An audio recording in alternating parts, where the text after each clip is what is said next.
Atelier Ryza 2 Lost Legends and the Secret Fairy is the second game in the Ryza series, and the 22nd main entry in the overall Atelier franchise. It didn't take long for Gus to release Atelier Ryza 2, but in that short amount of time, they have implemented a lot of great quality of life updates that touch on aspects of combat, alchemy, and general gameplay. If you've forgotten how Ryza 1 played, then worry not, because you've come to the right place. I'll be going over these changes to give you a better idea of how far Ryza 2 has come since its last installment. Also, if you're interested in this game and are still on the fence, be sure to check out my review, which will be linked in the outro and description. To start things off, let's look at combat, which has an improved feel. Guarding is a new action that has been added, though despite its decent effects, I rarely ever used it. It can be activated at any time so long as the character isn't performing an action. It reduces damage but can give AP and nullify stun damage if timed perfectly. Changes didn't only come in the form of new additions though, and some systems have also been removed. Formations and roles are no longer present, so everyone just automatically positions themselves wherever on the field. I didn't pay much attention to these mechanics in the previous game, so I'm not sure if this actually affects much. Something a little more noticeable and beneficial is how tactical levels work. Previously, they were a bit punishing as they reset the AP to 0 when increased, and it had to be triggered manually. But now it automatically goes up when the next tier is reached, and it's not directly tied to AP, so it never gets lost, meaning more resources to use for offense. On that note, skills have also been added to combos, so there are much more attacks that can be mixed in on a turn. In addition, they level up alongside characters, which increases their maximum uses to 3. A new action called Shift Skill has also been added, which allows an active character to be switched with a support character. Not only do support characters act as an extra lifeline against wipes, Shift Skill utilizes them to eliminate wait time on characters, allowing attacks to flow continuously. It helps keep the fast-paced feeling, whereas before, I had to rely on quick actions which have been tweaked.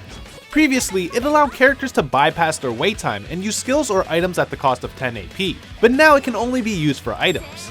While it may seem like a nerf, items have become more powerful, so it definitely didn't feel that way. Up to 4 items can be used at once instead of only just 1, letting you unleash a world of hurt on enemies. And that's not the end of it. Core special skills have been added that trigger when using certain item combinations. These can only be used once per character per battle, but they are very handy. All characters will always be able to hold up to 4 items as well, since core crystals are no longer attached to weapons. They can also be upgraded to increase benefits to CC, like its maximum capacity, initial starting value in combat, and build-up rate. This is useful because core charges have been changed to be a resource that needs to be built up during the fight using special attacks. Afterwards, any unused CC is then stored in a separate container where it can only be used for medical items while exploring. Items received another buff by being equipable to all characters no matter their dexterity. The downside is their effects are lower if the item level is higher than a character's dex, but it beats not being able to use them at all. This is a common problem for characters with insanely low dex and endgame items. The alchemy system has also gone through some adjustments. Quality calculations are now additive instead of average, allowing 999 quality items to be crafted with ease. Quality locks were also added to go with this change that gated recipe morphs and can be tough to get through early on. Morphs are only one way to learn new recipes though. The new skill tree is the other method, which requires SP earned from synthesizing items. Previously, these were used to increase Ryza's alchemy level, allowing her to craft higher level items, but it has since been removed. A bit more depth has been added to the synthesis process as well in the form of new items called essences. There are 7 essences in total, 4 elemental and 3 advanced.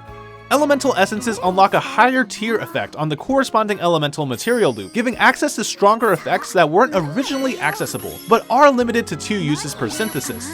Advanced essences have a much stronger effect and are limited to 1 use per synthesis. Aurora essence doubles all quality of materials.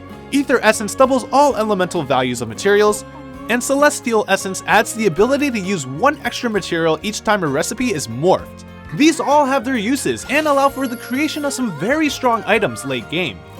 All these updates to combat and alchemy may be the most noticeable, but a lot of the general gameplay changes also have a big impact. The UI has been improved. For instance, it makes it easier to see what certain item effects are during a synthesis instead of having to look for it in a list. Utility items and their storage have all been streamlined so they can all be equipped at once without the need to juggle them between a small bag like before. There are 4 slots for all the main tools: the scythe, axe, bug net, and bomb rod. The hammer has been removed, so 1 less item to carry. Adventuring tools that allow Ryza to traverse specific terrain also get their own slots, and for some reason the fishing rod is included in this. In addition to tools, a new mystical beast companion can be summoned to ride, and helps with gathering materials while scaring away enemies at the same time. There are a few other minor gameplay changes that I consider to not have much effect, but I'm including them just for the sake of completeness. In Ryza 1, safety flowers are found in different parts of the world that's used to pass time and heal the party, but they are not present in Ryza 2. I actually completely forgot these existed since I rarely used them. The world map also no longer shows how many landmarks are discovered per area. This was useful for completion's sake, but again, something I forgot existed. More material sinks have been added to the game as well through repeatable fetch quests on the new bulletin board located in the cafe, or by selling to Romy. These 2 systems seem mostly useless though. Repeatable quests only offered money and gold coins for rewards, which I never needed, and Romy will improve the selection of items sold in other shops, but I can make better items and find better quality materials exploring.